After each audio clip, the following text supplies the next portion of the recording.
नमस्कार। आज हम लोग chemical reaction and equation class 10th के साइंस बुक का फर्स्ट चैप्टर उसका आज लास्ट टॉपिक पढ़ने वाले हैं, कोरोजन एंड रैंसिडिटी।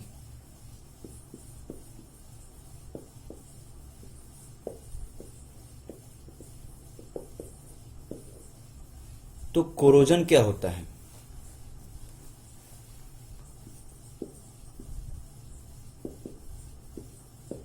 आप लोग देखे होंगे, जैसे आयरन के जितने भी आर्टिकल्स हैं,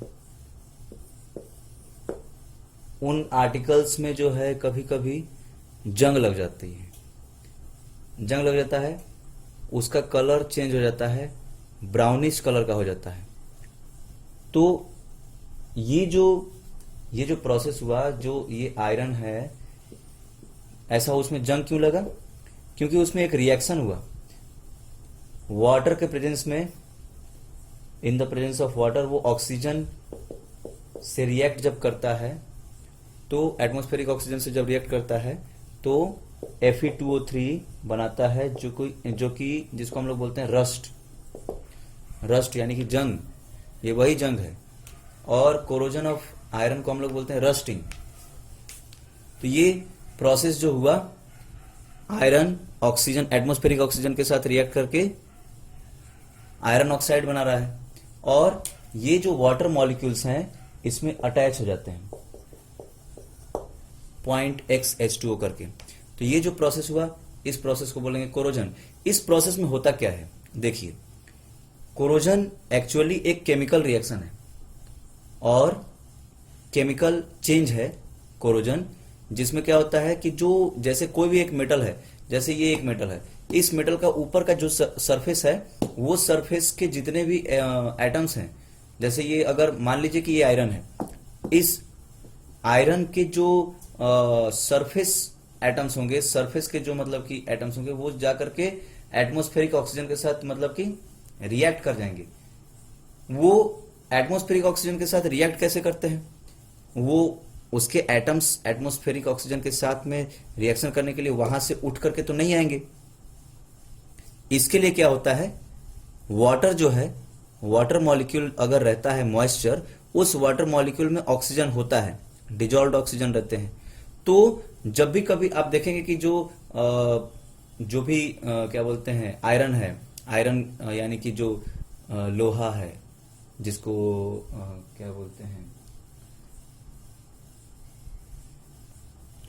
उस आयरन को अगर आप पानी में छोड़ देते हैं, उस लोहे को अगर आप पानी में छोड़ देते हैं, या फिर अगर पानी उसके ऊपर पड़ रहा है, तो पानी पड़ने के कारण क्या होता है, जब पानी पड़ेगा तो उस पे ज्यादा मतलब जल्दी जंग पकड़ता है, और जब पानी नहीं पड़ता है तो उस जल्दी जंग नहीं पकड़ता है। कारण क्या है कि जैसे पानी पड़ता है या फिर जब वो मॉइस्चर गेन करता है, उस मॉइस्चर के अंदर जो ऑक्सीजन है, वो ऑक्सीजन के साथ वो रिएक्ट करता है आयरन, तब वो आयरन ऑक्साइड बनाता है। तो ऐसा जब रिएक्शन होता है, इसको हम लोग बोलते हैं कोरोजन। इसमें जो सरफेस है, उस सरफेस के जो एटम्स हैं, उनका धीरे धीरे लॉस हो जाता है। तो इसमें मतलब एक तरह से मेटल सरफेस के लिए हानिकारक भी है। तो इसके लिए हम लोग को क्या करना पड़ता है, उसको पेंट करेंगे, पेंट करके उस सरफेस के डायरेक्ट कांटेक्ट होने से बचाएंगे, ऑक्सीजन के डायरेक्ट कांटेक्ट में आने से उसको हम लोग बचाएंगे। तो ये होता है कोरोजन। दूसरा चीज है रैंसिडिटी।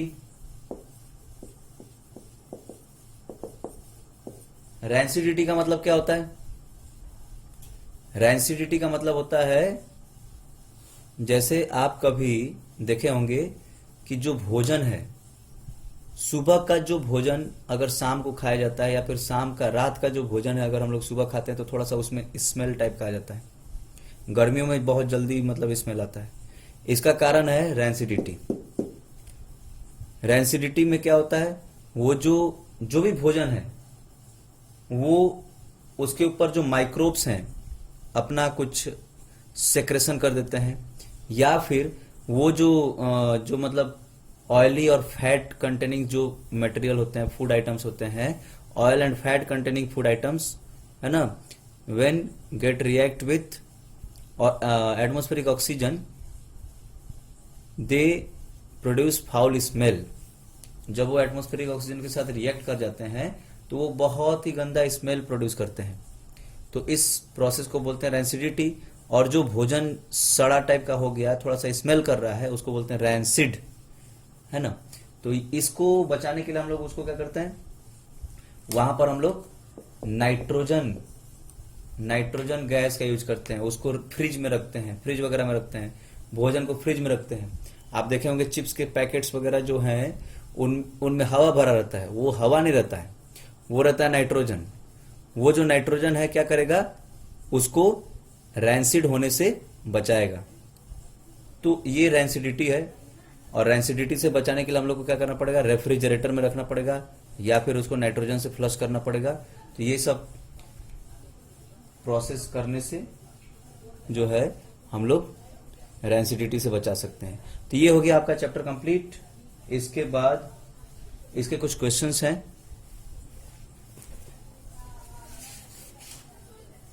केमिकल रिएक्शन को बैलेंस करने के लिए कुछ क्वेश्चंस थे। उसके बाद एक क्वेश्चन है, why does the colour of copper sulphate solution change when an iron nail is dipped in it. इसके बारे में बता दिया गया है। जब आयरन नेल उसमें डिप करेंगे कॉपर सल्फेट के सॉल्यूशन में तो क्या करेगा, आयरन सल्फेट बनाएगा। और वो जो आयरन सल्फेट है, आयरन सल्फेट का कलर डिफरेंट होगा। ये है आयरन और ये है कॉपर सल्फेट। ये जो कॉपर सल्फेट है, कॉपर सल्फेट में से जो कॉपर है उसको वो आयरन डिस्प्लेस कर देगा, क्योंकि आयरन जो है कॉपर से ज्यादा रिएक्टिव है। तो ये बन जाएगा FeSO4। और इसका जो कलर है, कॉपर सल्फेट का कलर ब्लू होता है और FeSO4 का कलर जो है ग्रीन हो जाएगा। तो ये जो है ये क्वेश्चन है। फिर उसके बाद इसमें एक क्वेश्चन ऑक्सीडाइज्ड और रिड्यूस्ड कौन सा हुआ उसको पता करना है। एक क्वेश्चन है, why is respiration considered as an exothermic reaction. Respiration में क्या होता है, एनर्जी रिलीज होता है। जब हम लोग रेस्पिरेशन, कंप्लीट रेस्पिरेशन में क्या होता है, रेस्पिरेशन का आपको एक इक्वेशन हम बता देते हैं।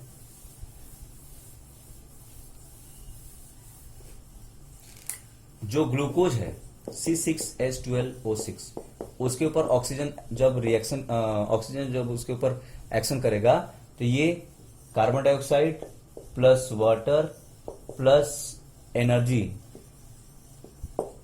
रिलीज करेगा। Carbon dioxide plus water plus energy. तो इसमें जो एनर्जी रिलीज करता है, इसी कारण से ये प्रोसेस क्या है, एक्सोथर्मिक है।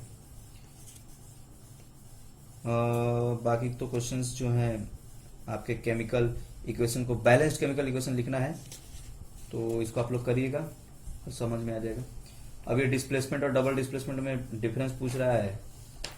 एक क्वेश्चन है, in the refining of silver the recovery of silver from silver nitrate solution involve displacement bye copper metal. इसका एक इक्वेशन लिखना है। तो सिल्वर का रिफाइनिंग में सिल्वर नाइट्रेट के सॉल्यूशन को, सिल्वर नाइट्रेट का सॉल्यूशन ये AgNO3, इसमें जब हम लोग कॉपर ऐड करते हैं,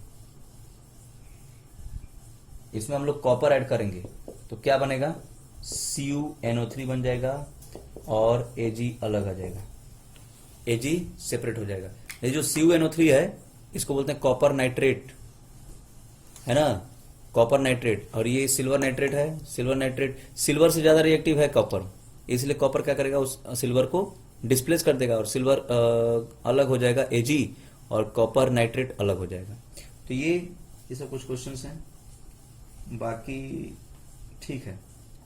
तो ये चैप्टर कंप्लीट हो गए, फर्स्ट चैप्टर कंप्लीट हो गया। उसके साथ में उसके जो एक्सरसाइज के क्वेश्चंस हैं आप लोग करिए, जो समझ में नहीं आएगा उसको बताया जाएगा।